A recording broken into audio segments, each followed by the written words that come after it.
Hello, everyone. My name is Melinda Liu. I'm here to tell you a story. This is a story about war and peace. This is a story about strangers from different cultures speaking no common language who were allies helping each other survive. This is a story about the common humanity that bound them together, offering precious lessons for the future. In April 1942, China had been engaged in war against Japan for years, but America had entered the war officially only after the attack on Pearl Harbor in December 1941. In retaliation, 80 American aviators trained in secret for a daring mission to try to stop Japan's series of stunning victories, in fact, in the Pacific. These Americans were called the Doolittle Raiders, after their leader, Jimmy Doolittle, who was a legendary American aviator. Together, their mission was to attack Japan's home islands, something that had never happened for centuries. The Americans had an audacious plan, daring plan, to use heavy bomber aircraft built to take off from land, but then to train their pilots to launch from an aircraft carrier in the open sea. This airplane, called the B-25, had never been used this way before. 16 of them, B-25s, undertook this very risky mission, made riskier even at the last minute because they had to take off earlier than expected.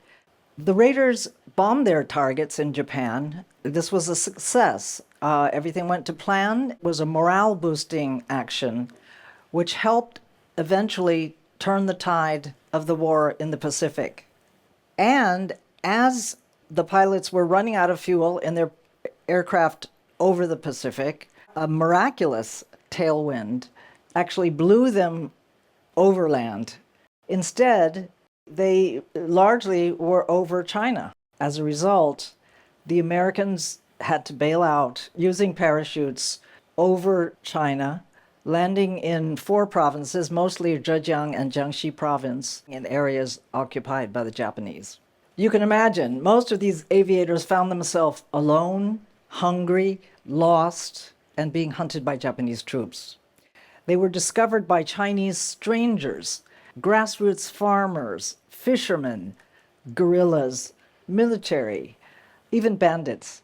Most of these residents had never even seen a foreigner before. They had no idea who these people were. One by one, however, the aviators were sheltered and fed and helped to escape from the Japanese. Of 80 raiders, 8 were captured by the Japanese troops, but 64, which is a surprisingly large number given what their circumstances were, made it safely to the areas of China that were occupied by the Chinese, thanks to the kindness of these Chinese strangers. By sheer serendipity, total coincidence, my late father, Tung-Sheng Liu, was one of those strangers. And that's why I'm telling you his story today. He was a graduate of Tsinghua University, majoring in aeronautical engineering. He had been teaching in Kunming, where, as many of you know, Tsinghua had relocated to try to get away from the Japanese troops. It was reestablished at part of a university in Kunming called Xinan Lianda. My father, in April 1942, was waiting in a small town near Ningbo to be sneaked over the Japanese line to get to Western China.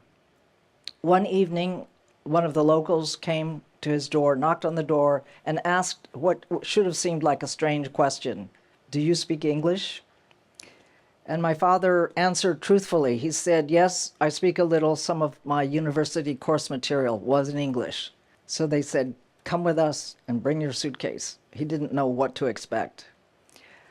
He was taken to a room, and inside were 5 white men in muddy uniforms, unshaven, hungry, and very suspicious, and of course, a little scared.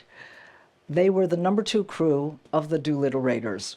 They had just bombed Tokyo, and they actually managed to crash land in a rice paddy not too far away. The problem was nobody could communicate with them. and they couldn't communicate with anybody. Everyone was nervous in the room because of this lack of communication.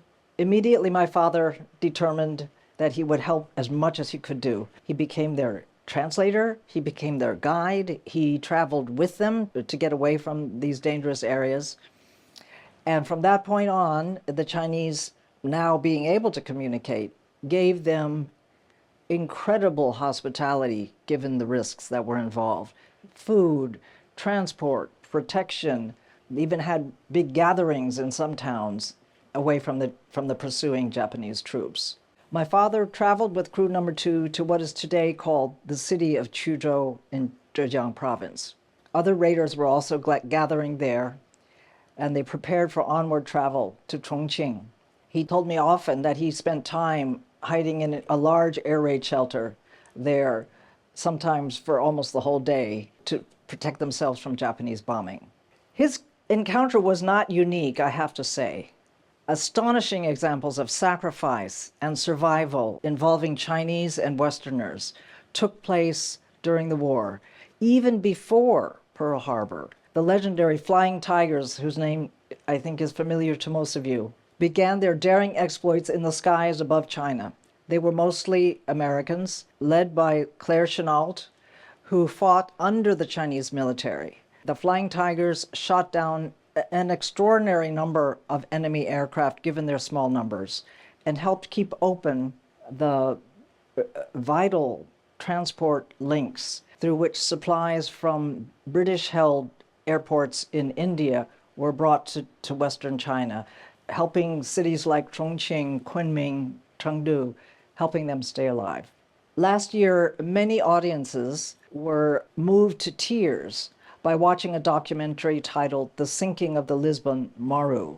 In October 1942, Chinese fishermen in 46 small boats rescued 384 British prisoners of war aboard a sinking cargo ship which had been requisitioned by the Japanese to transport them.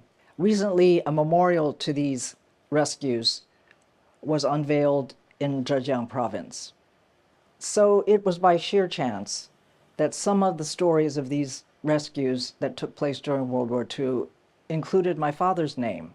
After his life-changing encounter with the Doolittle Raiders in 1942, my father and mother fulfilled their dream, which had been postponed by the war, to pursue further education in the U.S. So they were both in Minneapolis, Minnesota. And one day my father opened up the newspaper and saw a small news item saying, a group of men called the Doolittle Raiders are having a reunion in Minneapolis. So he said, hey, great, I'll go there and see my friends. And he reunited with his wartime friends, some of whom he had not seen since 1942. So the Raiders named him an honorary Doolittle member. He's the only ethnic Chinese to have this honor. And afterwards, he attended nearly every annual reunion that they had. So for these past 15 years, since my father passed away, I've helped dozens of descendants of Doolittle Raiders visit China to follow in their ancestors' footsteps. When the president of a group called the Children of the Doolittle Raiders, Jeff Thatcher, and I visited Chuzhou in 2017, we suggested to local authorities that a Doolittle Raid Memorial Hall might be established in their city, and eventually they agreed. And to our surprise, very quickly in 2018, we returned with 24 Raider descendants to inaugurate this memorial hall to the Doolittle Raid in Chuzhou. I had hand-carried many artifacts from the United States to Chuzhou so that this memorial hall could include original American as well as many valuable Chinese artifacts. That same year, 2 grandsons of a Doolittle Raider visited Chuzhou to visit the site where their grandfather had landed by parachute and to raise a toast of brandy to their ancestor. So moving further into the future then, in 2023, during a visit to San Francisco, Chinese President Xi Jinping actually talked publicly about Raiders' descendants visiting Chuzhou and the memorial hall to the Doolittle Raid there. He said after Pearl Harbor, the U.S. sent 16 B-25 bombers on an air raid to Japan in 1942. Running low on fuel after completing their mission, Lieutenant Colonel James Doolittle and his fellow pilots parachuted in China. They were rescued by Chinese troops and local civilians, but some 250,000 civilian Chinese were killed by Japanese aggressors in retaliation in the areas where the raiders landed. So it wasn't a small thing that these people had helped the strangers who fell from the sky. Many of them risked their lives and many of them lost their lives. President Xi said the hope of the China-US relationship lies in the people. The foundation is in our societies. Its future depends on youth, and its vitality comes from exchanges at the subnational level. History reflects what Americans and Chinese hold in common, a shared humanity. Grassroots exchanges, especially among the younger generation, your generations, are crucial for keeping this lesson alive. I believe outreach to younger generations helps them carry the legacies of World War II into the future. Above all, the most important World War II lesson is that even under the shadow of death, the shared spirit of humanity manifest in acts of courage and mutual aid bound Americans and Chinese together. It's a powerful force that transcends borders and endures through history, a force that we need more than ever today. Thank you very much.